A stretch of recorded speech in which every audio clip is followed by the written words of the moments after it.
Hace unos años atrás me inscribí en el monotributo, ¿vieron? Y el monotributo viene con la elección de una obra social. Yo tenía una obra social que era IOMA y tenía determinados beneficios. La obra social no podía elegir IOMA porque no podía elegirla, no es una de las obras sociales no permitidas. IOMA tenía un montón de beneficios más que cualquiera de las obras sociales que podía tener en la elección. Cientos y cientos y cientos de obras sociales que podía elegir y ninguna le llegaba de alguna manera ni a los talones a una obra social como la que nombré recién, ¿no? Y tuvimos que tomar una decisión a causa de los beneficios de IOMA. Y fue inscribirnos y abonar. Nos pareció que era más beneficioso para tomar de esos beneficios, justamente, era más beneficioso hacer un gasto determinado todos los meses para poder ser beneficiados con la obra social. Es lo que algunos hacen con una prepaga, ¿no es cierto? Tienen una obra social, pueden pagar una prepaga y hacen el esfuerzo de inscribirse en una prepaga porque las cosas recibidas satisfacen las necesidades, y eso tiene que ver con las necesidades de cada uno. Los beneficios siempre están relacionados con las necesidades que cada uno de nosotros tenemos. De hecho, los beneficios son cosas recibidas que satisfacen nuestras necesidades. Esos son los beneficios, nada más. Nos beneficiamos por amistades, nos beneficiamos por relaciones que tenemos, nos beneficiamos por el descanso, nos beneficiamos por trabajos. Elegimos normalmente los lugares donde compramos por los beneficios. Nosotros vivimos en una cuadra de un supermercado, de un hipermercado, y tiene beneficios todos los días. Entonces, ¿nosotros qué hacemos? El lunes, lácteos; el martes, quesos; el miércoles, carne, y es así. En vez de ir a hacer una sola compra, como estamos a una cuadra, todos los días nos vemos beneficiados. Y lo único que llevamos los lunes es leche, y los martes lo único que llevamos es queso, y así sucesivamente, y disfrutamos de los beneficios.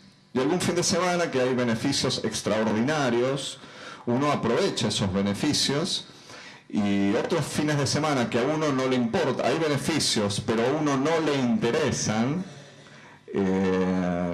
no hacemos uso de esos beneficios. Este fin de semana me hice una escapadita el jueves temprano, creo que fue el jueves, temprano, a adquirir algunos de los beneficios que venían en botella, justamente. Entonces no los pude disfrutar todavía, pero ahí están guardados en casa.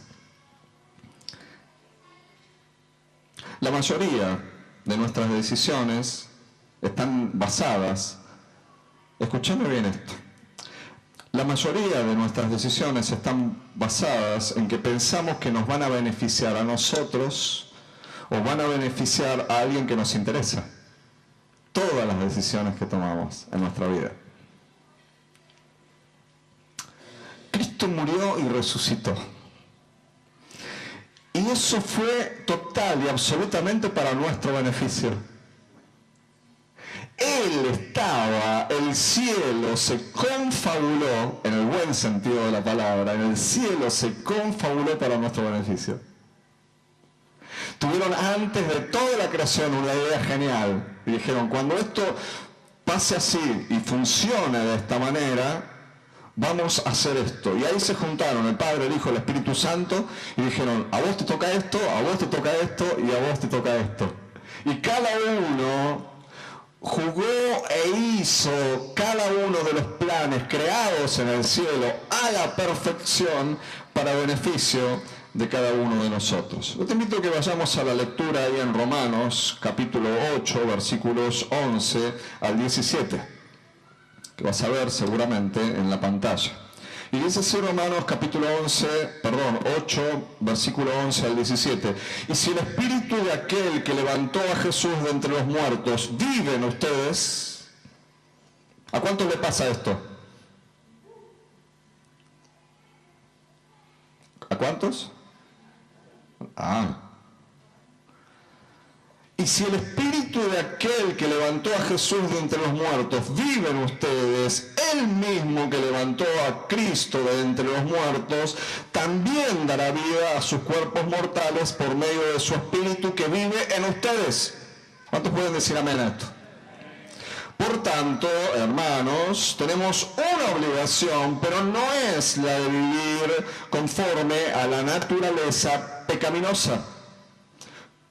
Vuelvo a leer. Por tanto es como consecuencia de, ¿no? De que vivimos en el Espíritu, que Cristo murió por nosotros y fue levantado y resucitado.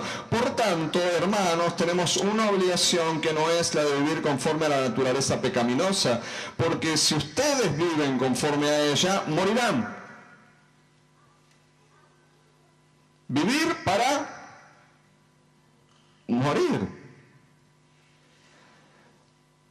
Porque si ustedes viven conforme a ella, morirán, pero si por medio del Espíritu dan muerte a los malos hábitos del cuerpo, vivirán. Porque todos los que son guiados por el Espíritu de Dios son hijos de Dios, y ustedes no recibieron un espíritu que de nuevo los esclavice al miedo, sino el Espíritu que los adopta como hijos y les permite clamar, ¡Abba, Padre! El Espíritu mismo les asegura a nuestro espíritu que somos hijos de Dios. Escucha al Espíritu hablando a tu espíritu ahora. ¿Qué te dice? Soy hijo de Dios. El Espíritu mismo le asegura a nuestro espíritu que somos hijos de Dios. Y si somos hijos, somos herederos. Herederos de Dios y coherederos con Cristo, pues si ahora sufrimos con Él, también tendremos parte con Él en su gloria. ¡Qué bendición esta palabra! Quiero compartirte en esta mañana solamente algunos de los beneficios basados en la escritura que acabamos de leer, algunos de los beneficios de la resurrección de Jesús. El primero de estos beneficios es que el Espíritu Santo vive en nosotros. El Espíritu Santo vive en nosotros. Dice la palabra que leímos recién, el Espíritu que vive en ustedes. El Espíritu que vive en ustedes. Es el Espíritu que vive en ese que está sentado al lado tuyo. ¿Te animas a mirarlo al lado y ver cuál es la habitación donde ha decidido vivir el Espíritu de Dios? El Espíritu de Dios ha decidido vivir en ese. El Espíritu de Dios ha decidido vivir en esa. Y el Espíritu de Dios ha decidido vivir en mí por la resurrección de Cristo. Jesús prometió que cuando fuera al cielo nos enviaría al Espíritu Santo. Y dice algo, cuando Él les enseña a los discípulos y por tanto nos está enseñando a nosotros, dice, les conviene que yo me vaya. Les conviene que yo me vaya. Y es difícil declarar esto, pero nos convenía que Cristo se fuera para que nos enviara el Espíritu Santo, porque Él dice, nos enseñaría y nos guiaría a todas las cosas y a toda la verdad. ¡Qué bendición que es esto! La función específica del Espíritu Santo en nosotros. A los apóstoles les dice, muchachos, no se muevan de acá. A los que habían creído y todavía les seguían más allá de los apóstoles decían, muchachos, no se muevan de acá hasta que venga el Espíritu Santo. Ni vos ni yo nos podemos mover a no ser bajo la guía del Espíritu Santo. Mira, Dios vive en nosotros por medio de su Espíritu. Yo no sé si vos sentís eso todos los días. Esto estaba reservado antes de Jesús en la antigüedad para determinados hombres que andaban como gobernados por el Espíritu de Dios. Y hoy vemos tiempos de Débora, tiempos de Esther, por hablar de alguna de las mujeres, el tiempo de María, por hablar de otra mujer, el tiempo de Enoc, un hombre lleno de Dios, el tiempo de Noé, un hombre lleno de Dios, un hombre como Abraham, al cual el Espíritu de Dios lo había llenado, un hombre como Moisés, que tenía el Espíritu Santo de Dios y del Espíritu que tenía, oró por otras personas para que recibieran el mismo Espíritu sobre otras personas, el Espíritu que habitaba en Josué, el espíritu que habitó en José en medio de la celda, el espíritu que habitó en Daniel en medio del horno y en medio de los leones, el espíritu que habitó en los amigos de Daniel, el espíritu de Dios, el espíritu que hacía a Sansón fortalecido, un hombre fuerte, el espíritu de Dios viviendo en vos. Nos sentimos como si el Espíritu de Dios viviera todo el tiempo en cada uno de nosotros. Antes era para algunos, antes era para unos y después en otros. Aún David llega a decir en algún momento, Señor, no apartes de mí tu Santo Espíritu. Él conocía esto de que el Espíritu de Dios iba y venía sobre la vida de las personas. Él había visto al Espíritu de Dios estar sobre Saúl y había visto al Espíritu de Dios salir de Saúl y había visto al Espíritu de Satanás estar en la misma persona. Él sabía de qué era esto de que no apartes de mí tu Santo Espíritu, pero nosotros damos gracias a Dios que el Espíritu de Dios no se aparta jamás de nuestras vidas. Él decidió vivir en nosotros. Yo sé que lo sabés, pero quiero que no lo tomes como una información. Dios vive en vos. No es una información, es una realidad. El Dios que había decidido no vivir jamás en un templo hecho por manos de hombres, decidió que cada uno de los hombres y mujeres que le abrieran el corazón a Jesús funcionaran como su templo. ¿Comprendemos esto? El Dios que había decidido no habitar en templos hechos por manos de hombres, decidió voluntariamente adquirir hijos, adoptar hijos para ser los templos de sí mismo. Dios decidía no vivir bajo unas paredes y Dios decidió vivir en tu vida y en mi vida. Eso es porque Dios lo permitió y porque Cristo ha resucitado. Es tremendo esto. Y no somos cualquier clase de templo. Cuando Pablo dice que, viste ahí en Corintios que dice, o ignoráis que sois templos del Espíritu Santo. La palabra que usa en el griego original dice, ustedes son lugar santísimo. No era el templo. Vos conocés esto, ¿no? Has estudiado, has leído la palabra del Señor. El templo se dividía en el atrio, en el lugar santo, el lugar santísimo. El lugar santísimo entraban solamente una vez por año el sumo sacerdote. Era el lugar de la presencia de Dios, era el lugar donde pequeñas y algunos mobiliarios estaban nada más. El arca del pacto, el arca de Dios estaba ahí. Cuando Dios dice, por medio de Pablo, inspirado por el Espíritu Santo, que vos y yo somos templo de Dios, no somos el atrio de Dios, no somos el lugar santo de Dios, somos el lugar de la misma presencia de Dios, somos lugar santísimo. Cuando nosotros pensamos templo de Dios, y a lo mejor pensamos en estas paredes, cuando pensamos en templo de Dios, tal vez pensamos en la catedral de Luján, en la catedral metropolitana, en algún otro tipo de catedral. Cuando Dios pensó en templo, pensó en vos, Mariana, pensó en vos, Gastón. Pensó en nosotros. Dice, voy a ser lugar santísimo de esta persona. Y eso es un beneficio de la resurrección del Señor Jesucristo en mi vida. Amén. El Espíritu Santo que vive en nosotros. Segundo beneficio que quiero compartirte en esta mañana es, Él nos da vida eterna y vida abundante. Dice, les dará vida. Fue por el amor de Dios que entregó la vida de Jesús que vos y yo tenemos vida eterna. De tal manera amó Dios al mundo que ha dado a su Hijo unigénito para que todo aquel que en Él cree no se pierda más, tenga vida eterna. Vos y yo tenemos magnífica vida eterna. Tengo un compañero de oración que siempre que nos juntamos para orar, y en realidad nos juntamos para charlar y siempre terminamos orando, ¿no? Pero siempre en nuestra oración está, Señor, te damos gracias por la vida eterna. Nombramos un montón de cosas, nombramos la familia, nombramos la iglesia, nombramos la salud, nombramos un montón de cosas, pero nunca deja de salir de nuestros labios, Señor, te damos gracias por la vida eterna. La vida eterna es la que vos y yo tenemos en Dios, a través de la resurrección de Cristo. Por medio del Espíritu Santo, vos y yo tenemos vida eterna que no se acaba con la muerte del cuerpo. La vida que tenemos en Dios no se acaba con la pérdida de un trabajo. La vida que tenemos en Dios no se acaba por la pérdida de una relación, por el fallecimiento de un familiar, por alejarnos un tiempo de la iglesia.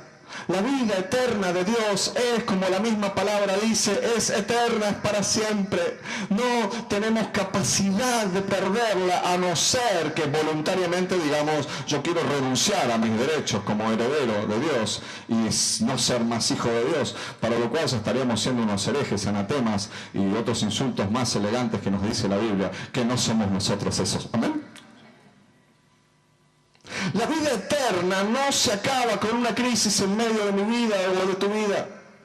La vida eterna es eterna. Y como decíamos el domingo pasado, es la misma vida que tenemos acá, la que tendremos en la presencia de Dios. Dios no nos va a dar una vida distinta el día que nos muramos. Vos y yo recibimos acá la misma semilla de vida eterna que cuando estemos en el cielo. Eso es para la gloria de Dios. No te va a decir, ¿sabes qué? La vida que tenías en la tierra no servía, yo te di un tipo de vida eterna, ahora te voy a dar otro tipo de vida eterna. No, la vida eterna empieza acá, sigue allá, en la presencia del Señor, y seguirá en los cielos nuevos y en la tierra nueva. La vida eterna es para siempre. La vida eterna es para disfrutarla. Pero no es vida eterna común, es vida abundante. ¿Cuánto nos ha venido ministrando el Señor en este tiempo con esta palabra? No solo el domingo pasado, sistemáticamente desde hace meses y meses, Dios nos viene hablando que en Él, en Cristo, por medio del Espíritu Santo, tenemos una vida abundante. Y vida abundante es como una forma de vivir la vida eterna. Porque convengamos que la vida eterna la tenemos y es para siempre. Damos gracias a Dios. Damos gracias a Dios. Pero la vida abundante se nos escapa por los agujeros. La vida abundante se nos escapa por los pecados. La vida abundante se nos escapa con los enojos. La vida abundante se nos escapa con las tristezas. La vida abundante se nos escapa por un montón de agujeros que nosotros decidimos que estén en nuestro corazón. Pero la vida abundante es alegría. La vida abundante es paz en el corazón. La vida abundante es dominio propio. La vida abundante es paciencia. La vida abundante es la capacidad de perdonar al otro todo el tiempo y a los otros todo el tiempo. La vida abundante es fe en el Espíritu de Dios. La vida abundante es provisión para todas las cosas, aún en medio de la necesidad. Eso es vida abundante. Es sentirse rico en el Espíritu en medio de la pobreza. Es sentirse vivo espiritualmente en medio de la angustia y en medio de la enfermedad. Es sentir que tengo salud espiritual en medio de las dificultades. Eso es vida abundante y tenemos acceso a esa vida por medio de la resurrección de Cristo. Celebramos la resurrección de Cristo. Vida abundante hay para nosotros. Frente tuyo vos tenés uno en este momento, una gigantografía que dice: yo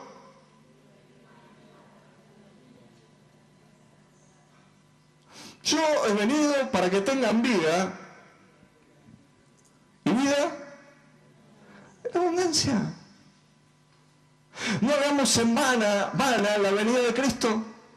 No hagamos vana la vida y la muerte y la resurrección del Maestro.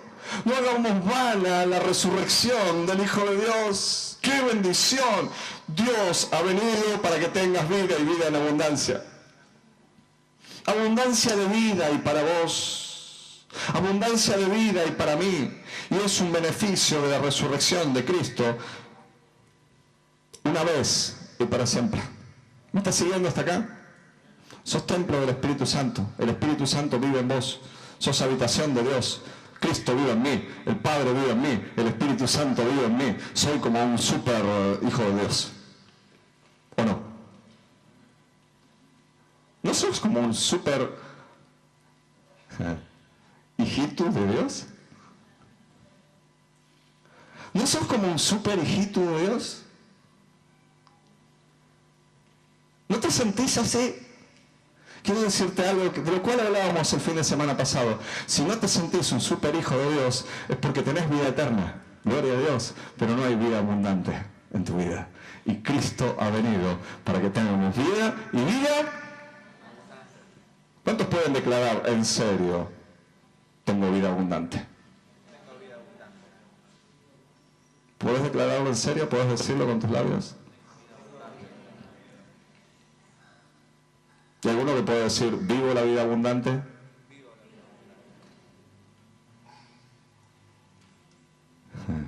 ¿Y otro que puede decir, me cuesta vivir la vida abundante? Bien. Eso es andar en verdad. Tercer beneficio de la resurrección de Cristo es que podemos dar muerte a los malos hábitos. ¿Cuántos tienen hábitos? Todos, me dicen acá. Todos tenemos hábitos.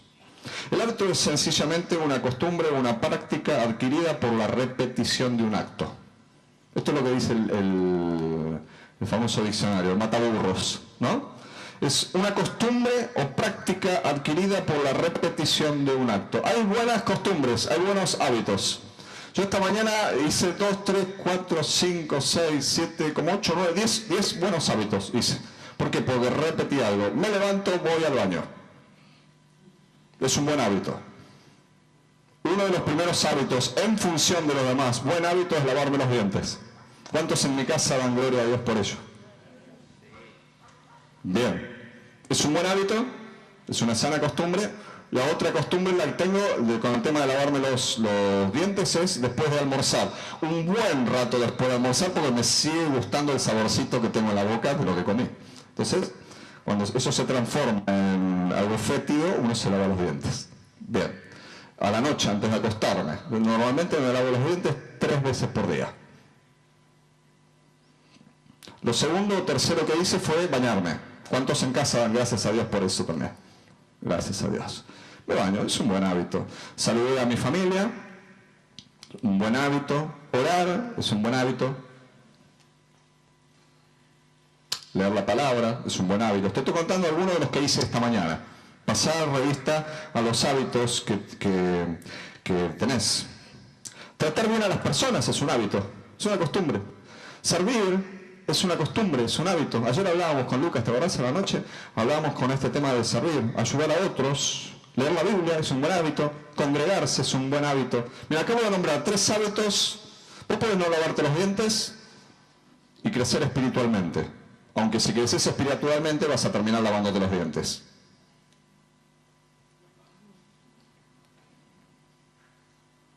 Podés llegar tarde al trabajo todos los días y tener una buena vida espiritual, pero si tenés una buena vida espiritual, vas a empezar a llegar temprano a tu trabajo todos los días. Hábitos. No conozco a nadie que tenga una buena vida espiritual y no ore siempre. ¿Vos querés tener una muy buena vida espiritual? ¿Sí? Ora. No conozco a nadie, y le pregunto a mis mayores en edad, si conocen a alguien y me lo nombran en este momento, que crezca espiritualmente sin tener una vida de oración todos los días. Algunos de mis mayores, que anduvieron en años más que yo, ¿conocen a alguien que haya vivido y tenga una buena vida espiritual? Juan, es imposible. Ina, Olga, imposible. Carlos, no se puede. Hábito. Aunque que lo haga por hábito, ¿no? Que lo haga por hábito. Uno lo puede hacer por amor, uno puede hacer por necesidad, pero hagámoslo, como lavarse los dientes, me obligo hasta que se transforma en un hábito. No conozco a nadie que haya crecido y disfrutado plenamente los beneficios de la resurrección de Jesús sin leer la palabra todo el tiempo. Vos querés ser un gran hombre y mujer de Dios, tenés que leer la Biblia. No hay otra manera de conocer a Dios y de ser como Cristo si no lees la palabra de Dios. Vos querés crecer en el cuerpo de Cristo, querés crecer en la iglesia, tenés que congregarte. Eso te va a llevar, cuando vos orás, te va a llevar, ¿viste esto que dice a veces? No, yo estoy bien con Dios, pero no me congrego. Y Dios no te dice que vayas y te metas en una familia espiritual. alguna de las tantas imperfectas familias espiritual que somos todos, y te dice, tenés que congregarte, tenés que ser parte de una familia. Claro que el Espíritu te lo dice, todo el tiempo nos lo dice, como también nos dice, che, tengo que encontrarme con vos, quiero que ores. Buenos hábitos, y también hay malos hábitos. En esta semana estuve pensando mucho, el Señor me estuvo hablando mucho del tema de los malos hábitos, los buenos hábitos, me estuvo hablando mucho del pecado y de los pecados. ¿Sí? Cosas habituales en todos nosotros. Hay malos hábitos. Hay gente que comete errores o peca por hábito. Por ejemplo, la mentira. La mentira es un pecado, pero se puede transformar en un hábito. El estar en una adicción, el estar en un vicio como hábito es un pecado. El estar atado con una relación enfermiza es un mal hábito. Anteayer hablaba con un hermano y le decía, está sistemáticamente entrando en una relación y mantiene una relación con su pareja, con su novia. Cuando hablo de relación, noviazgo me estoy refiriendo. Y a los 2 años o al año y pico se da cuenta que no va más y no va más y no va más. Y yo le hablaba del hábito que estaba empezando a tener de empezar una relación y cortarla y empezar y cortarla y empezar y cortarla. Y fíjense que en más de una oportunidad hasta Dios les dice, empezar a terminar, empezar a terminar, empezar a terminar. Estoy siendo irónico con esto de Dios les dice, se comprende, ¿no? Porque hablando dice, no, Dios me dijo que la corte, y después Dios me dijo que la arranque, y Dios me dijo, y yo no creo en un Dios tan contradictorio. Dios es un Dios veraz. Lo que tenemos es un mal hábito, no es una mala persona, es una buena persona con malos hábitos, una buena persona que engaña, una buena persona que mente, una buena persona que mira lo que no tiene que mirar, una buena persona que murmura, una buena persona que chismea, una buena persona que habla mal de las personas, una buena persona que se enoja, pero cuando se enoja, lo cual nos está permitido a todos, cuando se enoja reacciona mal. Entonces se acuesta con el enemigo, se enoja y deja que el sol se ponga sobre su enojo y se va a acostar enojado y se mete en la cama, como hablamos el otro día, y se mete en la cama con Satanás. Pero dice, no le des lugar al diablo. Entonces vos te enojás, no perdonás, no cancelás el enojo y le das lugar al diablo y levantás la colcha y levantás la sábana y decís, ven y vamos a dormir juntos. Y el que se acuesta con el diablo amanece un poquito más endemoniado de lo que se levantó. Y es así, por el mal hábito nada más. Hay gente que no es mala, pero se pelea. Y se pelea todo el tiempo. Y es un mal hábito, ¿por qué? Porque entró en el hábito de la pelea, de la discusión. Hay gente que no es mala por dentro, pero dice malas palabras. ¿Por qué dice malas palabras? Dice malas palabras por hábito. Y son los malos hábitos que se nos van incorporando en nuestra vida por repetición. Y después tenemos, hablamos de los buenos hábitos, hablamos de los malos hábitos. Y tenemos los que se nos mezclan. Y entonces nos encontramos con alguien que, por ejemplo, se lava los dientes, se baña, trata bien a las personas, ayuda a los necesitados, pero murmura y chismea y miente. Entonces tenemos se nos hace como un cóctel, ¿viste? Y dice, pero yo le sirvo, yo amo a Dios, pero yo estoy con la gente, yo fui a visitar a un anciano, yo ayudé a un enfermo, y mientras estaba hablando con el enfermo, bueno, fuiste y le llevaste un chisme y murmuraste, pero yo fui y estuve. Entonces como que santificamos lo que está mal. Y se nos empiezan a mezclar los buenos hábitos con los malos hábitos. Y es un problema de hábitos nada más. No es un problema de las personas. Quiero que incorporemos esta enseñanza, por favor. Y quiero que la pienses bien. No es que sos un pecador o una pecadora empedernida. Tienes un mal hábito. No te lavas los dientes muy seguido.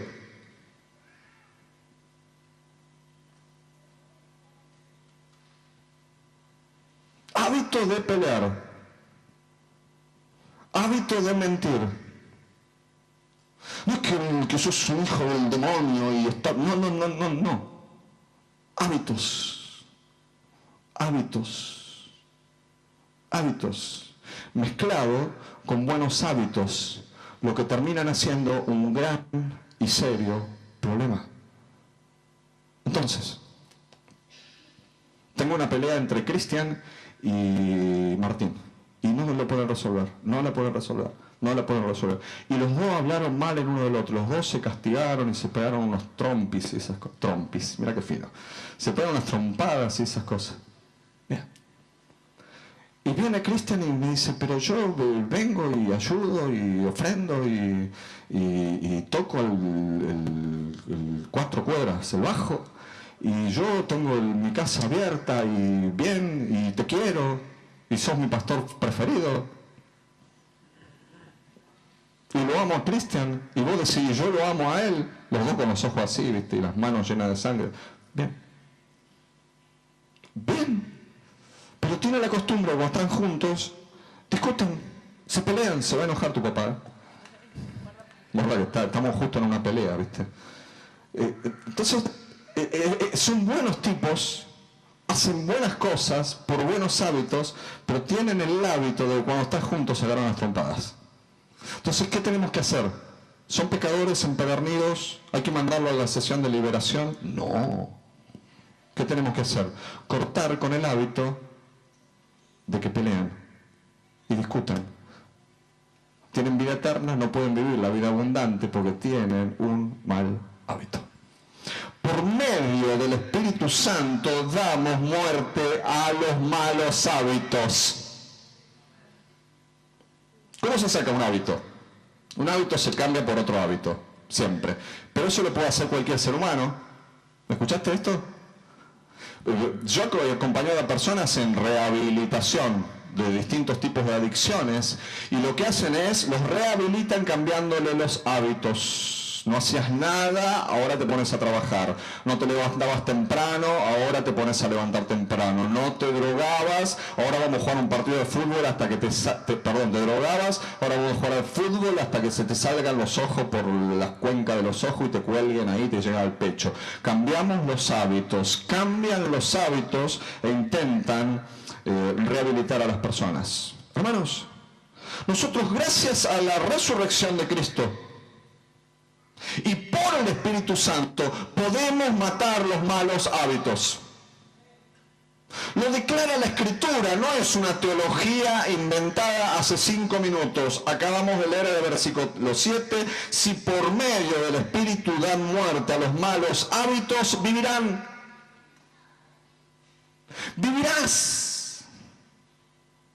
Hagamos habiticidios, hermanos. Asesinemos los malos hábitos que hay en nosotros. Nosotros hacemos al revés, no cambiamos un hábito por otro. Nosotros los matamos por el poder del Espíritu Santo. Y después sí empezamos una nueva vida e incorporamos un nuevo hábito. ¿Amén? ¿Comprendemos esto? Entonces vos agarras tu hábito. Vos identificás tu hábito. ¿Cuál es tu hábito? Me enojo. ¿Cuál es tu hábito? Maltrato. Siempre trato mal a mi esposa, siempre trato mal a mis hijos, me cuesta relacionarme con otro, insulto, miento, me rebelo, soy una persona desobediente. Entonces, ¿qué hago? Voy a Cristo, tomo de su resurrección, me hago fuerte en la vida eterna y por medio del Espíritu Santo mato al hábito y recibo vida abundante. Entonces ya no es tan difícil sacarse el hábito de encima. ¿Por qué? Porque voy en el poder del Espíritu. Ya no es, ay, no me tengo que comer más las uñas. Es, me doy cuenta que por el poder del Espíritu Santo vencí el comerme las uñas.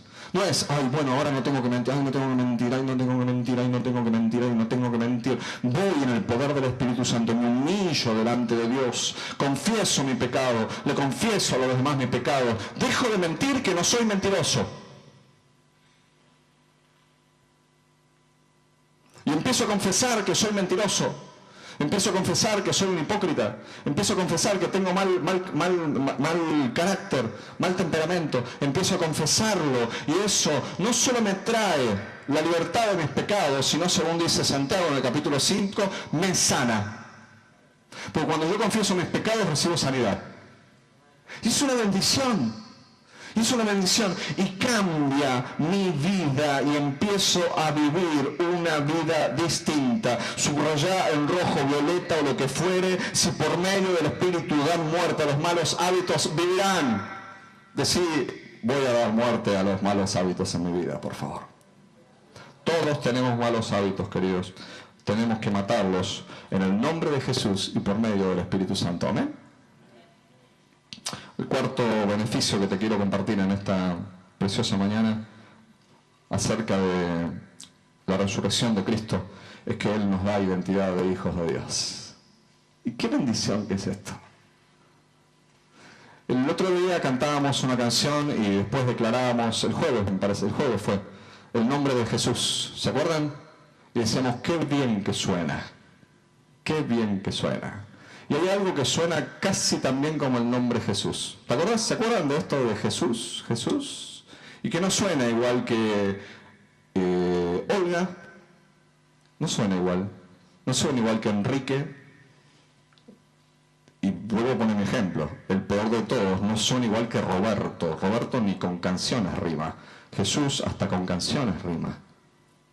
Entonces, quiero que pienses en esto. Mira qué bien que suena que vos sos hija de Dios. Que vos sos hijo de Dios. ¿Por qué no lo pones en tus labios? A ver. Ponelo en tus labios, a ver. Escuchátelo decir. Escuchá cuando lo decís.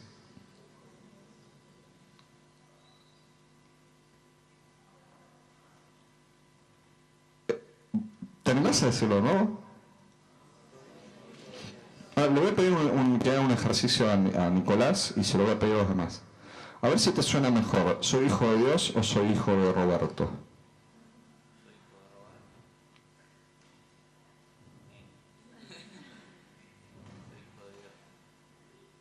Dijo, soy hijo de Roberto. Soy hijo de Dios. Yo te invito a que hagas el mismo ejercicio. Puedes nombrar a tu mamá también, ¿no? A tu papá, a tus padres adoptivos, a aquellos que te trataron bien o te trataron mal. No tiene nada que ver esto, ¿eh? Pero sos hijo de esa persona. ¿Sí? Y ahora decís, soy hijo de Dios. Soy hijo de Dios. Dicen los versículos 15 y 16 que leímos hace un ratito, que nosotros recibimos el Espíritu que nos adopta como hijos. O sea, el acto documental de la adopción la realiza el Espíritu Santo. Dice, recibimos el Espíritu que nos adopta como hijos y nos permite clamar, Abba, Padre, papá, papito. Y el Espíritu mismo le asegura a nuestro espíritu que somos hijos de Dios. Vos y yo podemos estar convencidos, porque suena muy grande esto, si lo hubiéramos pensado hace 2000 años, si lo hubiéramos declarado desde una iglesia o desde un templo, no existían las iglesias, pero desde un templo hace 2000 años nos hubieran apedreado sencillamente. Te cuento la historia del Hijo de Dios, que salió diciendo que era hijo de Dios y se tuvo que andar escondiendo en el templo y mientras escapaba sanando ciegos. ¿Nos acordamos de eso? Él se escapaba y iba sanando ciegos cuando lo iban a apedrear y no podías declarar, pero hoy a los cuatro vientos vos podés decirle yo soy un hijo de Dios a alguien, mirarlo en la cara y decirle a alguien así, yo soy un hijo de Dios. Cuando alguien te desprecia, yo soy un hijo de Dios, ¿sabes qué? Yo soy un hijo de Dios. ¿Por qué? Porque el Espíritu te lo revela el Espíritu. Y solo cuando entendemos por el Espíritu, porque todos en la teoría sabemos que somos hijos de Dios, ¿estamos de acuerdo? Pero solo cuando se nos lo revela por el Espíritu, porque lo que acabamos de leer dice que el Espíritu es el que nos lo dice, solo cuando se nos revela por el Espíritu, entonces ahí andamos como hijos de Dios. Y un hijo de Dios y una hija de Dios anda erguida. Y un hijo de Dios y una hija de Dios, como dice Juan, no miente. Y un hijo de Dios, una hija de Dios, no tiene malos hábitos reiterados. No vive bajo pecado. Peca, pero no vive bajo pecado. Entonces tal vez alguno de los malos hábitos que tenemos Y algunos de los pecados que tenemos son pura y exclusivamente porque no le hemos permitido al Espíritu Santo que nos revelara que somos hijos de Dios. ¿Dónde? En el Espíritu. ¿Fui claro con esto? Quiero repetir el concepto por si tal vez no fui claro. Solo cuando se nos revela en el Espíritu y creemos en serio, no acá, que soy hija e hijo de Dios, ando como hijo o hija de Dios, porque reflejo su carácter. Porque el Espíritu me dice, hija, vos esto, hijo, vos aquello, hijo, te quiero llevar a la imagen de tu hermano mayor, que es Jesús. ¿Qué es la imagen de quién, Jesús? La imagen del Padre. ¿Por qué dice la palabra que nos tenemos que ir pareciendo a Cristo? Porque Cristo mismo se levantó y dijo, ¿quieren ver al Padre? Me encanta Jesús en esa, ¿viste? ¿Ustedes quieren ver al Padre? ¡Qué grande! Se señalaba a sí mismo. Y Pablo avanza en esa revelación y dice que la imagen del Dios invisible es Jesús. Y que la plenitud de la revelación de Dios es la iglesia. O sea, si hay una imagen magnífica de Dios, ¿quién es? La iglesia. Cuando se sabe que hija de Dios y esposa de Cristo, entonces ya no tiene a quién intentar parecerse, ya no actúa como una persona que intenta copiar a personas, actúa en el poder del Espíritu y por el fruto del Espíritu lo lleva a parecerse cada día más a Jesús y por ende es imagen del Dios invisible.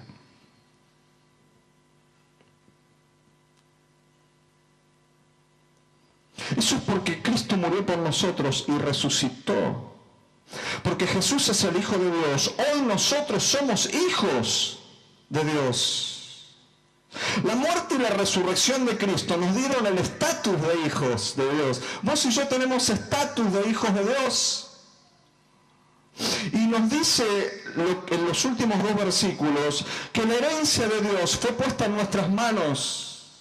Vos sos heredero de Dios, perdón, dije bien, sos heredero de Dios y sos heredero a la par juntamente con Cristo. Somos herederos de Dios. Todas las cosas de Dios han sido puestas en nuestras manos. Hay un testamento escrito a nuestro nombre y está escrito con la sangre de Cristo. Y ese testamento fue abierto por el poder de la resurrección. Y ese testamento dice, esto te pertenece, mi hijo, la vida eterna te pertenece, la vida abundante te pertenece, todas las cosas te han sido dadas juntamente con Cristo. Eso es lo que dice el Nuevo Testamento, el testamento que ha sido abierto con la muerte de Cristo, porque es necesario para que un testamento tenga efectividad. ¿Qué cosa? La muerte. Y ya está. Una de las últimas palabras de Cristo fue consumado. Ya está, se terminó, it's finished. Me encanta en inglés la traducción de St. James, dice it's finished. ¿Cuánto entendieron esto? It's finished. Se acabó. Perfecto lo perfecto. Terminado lo terminado. Ya está. De acá en más no hace falta nada más. Tenemos todas las cosas en Cristo Jesús. Qué bendición ser bendecidos por Cristo. Qué bendición que haya resucitado, mis queridos. Qué bendición. Los chinos tienen la tumba de Confucio. Esta semana estuve googleando. Confucio. Tumba. Te llevan a la tumba de Confucio. Y vienen y te dicen, acá están los restos de Don Confucio. Googleas tumba de Mohamed o Mahoma. Y te lleva ahí y siempre está todo rodeado de gente. ¿Viste? Acá está la tumba de Mahoma. ¿Bien? Googleas. Buda. Le mandé a todos los más capos, ¿viste? Los que intentan ser capos. Pues si seguimos googleando, imagen tumba Buda. Y ahí hay un par que están en discusión, qué sé yo, pero se pelean por la tumba. Es muy interesante. O sea, se pelean para ver quién demuestra más que está más muerto. Y vos ponés tumba de Jesús. Y hay uno o dos que discuten. Ahí hay como un tema geográfico teológico. A ver quién tiene la tumba vacía. O sea, lo único que nos peleamos nosotros es a ver quién tiene la tumba vacía. No quién está en la tumba. Eso es tremendo. Eso es un beneficio de nuestra cristiandad. Eso es un beneficio para nuestras vidas.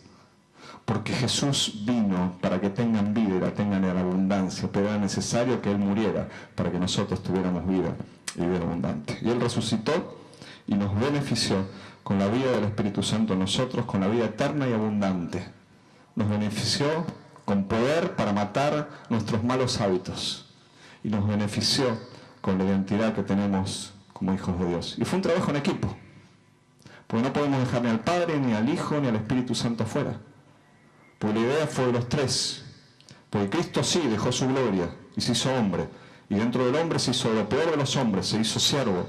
Y dentro de los siervos se eligió una muerte, la peor de las muertes, y fue muerte de cruz. Y se hizo maldición y pecado por cada uno de nosotros. Cristo actuando para eso. Pero el Espíritu Santo también. El Espíritu Santo lo levantó de entre los muertos. Gloria a Dios.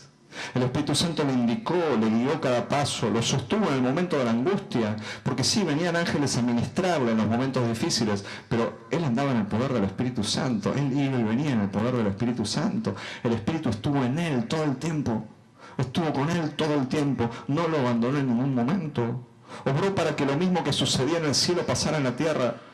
Le mostraba, mirá, el Padre quiere esto en el cielo, hacelo vos en la tierra. Entonces Jesús podía decir, lo que yo oigo, digo, y lo que veo en el cielo, hago. Y es que Dios estaba sanando enfermos en el cielo. No estaba sanando enfermos en el cielo. Decía, esto se hizo en los aires, se lo decía el Espíritu. Esto se hizo en el cielo, se declaró en el cielo, declaró la voz en la tierra. Y Jesús sanaba enfermos de acuerdo a lo que el Padre hacía. La Trinidad obrando con poder. ¿Y qué decir del Padre, no?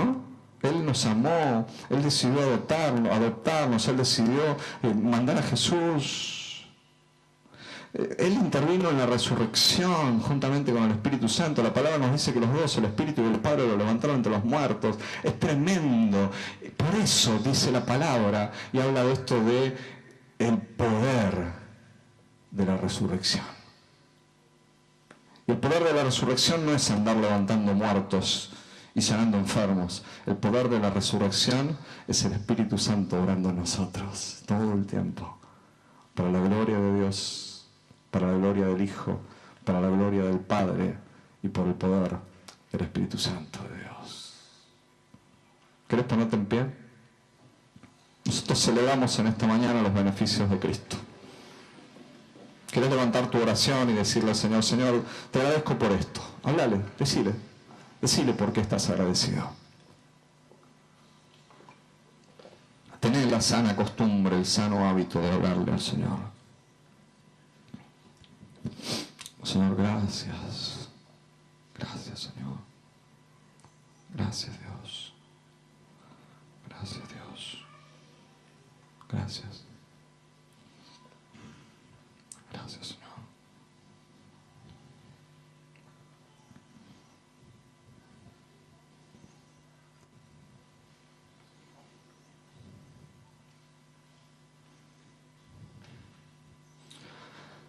Señor, en esta mañana acudimos de nuevo a tu gracia y a tu perdón. ¿A quién iremos sino a vos para recibir estas cosas?